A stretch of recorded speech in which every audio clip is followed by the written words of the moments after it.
If anyone had asked me what horror was a half a minute ago, I would have definitely answered something on the lines of demons or zombie apocalypse.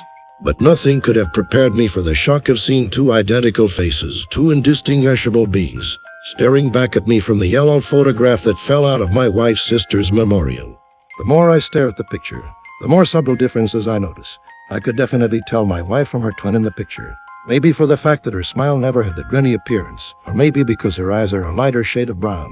Wait, what color are my wife's eyes? With all the commotion, I haven't had time to notice lately.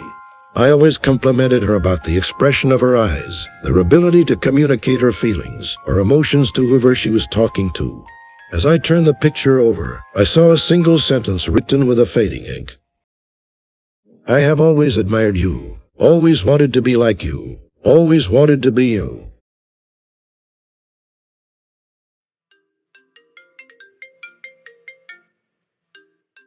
My phone buzzed with her message, which read, "I am sick. I need help. It's urgent, please." I brushed it aside. After all, she moved away from me, stating that she doesn't need me anymore. But somewhere, a corner of my heart squealed to reply to her, but I didn't. I got down from the bed. It was 2 a.m. I went into the balcony, inhaling the breeze going against my face. The dogs were in their night orchestra. The swing was screeching in the garden. Soon my thoughts went to my past, how I met her, how she tried to impress me, how we got along each other. Those silly fights, those beautiful moments, those was us. Then my phone buzzed again. It was her again, stating, "Please." My senses started to think something bad. I stepped down the stairs, omitted to switch on the lights, because my parents were in sound sleep and I didn't want to disturb them. I started my car and drove to her home. As I reached, I called her. There wasn't any reply. I tried many times. There wasn't any response. It was dark as hell. I could hear her voice coming from inside. I followed them. The main door was already unlocked. I paused for a while and concentrated on her voice, which was the only way I could reach her out. At last I reached her bedroom. The voices grew louder as I approached. I shouted her name aloud and knocked on the door. She unlocked it, and the door came to a screeching halt. It was dark. I couldn't see her.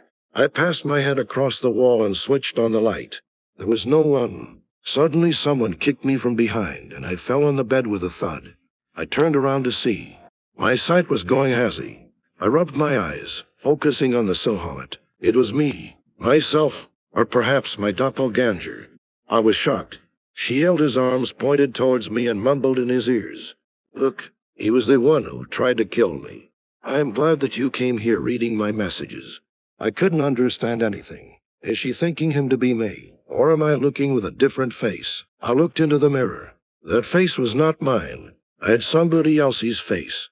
That body wasn't mine. I couldn't believe my eyes. I shouted at her aloud. "No, this face is not mine, and the person beside you is not me. He looks like me, but I don't know who he is." She passed her hands over his shoulder and whispered, "Finish him," and he clenched the knife, came nearer to me, but turned around to stab her right in her heart. She screamed and cried. "I didn't expect this from you. I believe you." I know she was actually referring to the original me. He was my look-alike.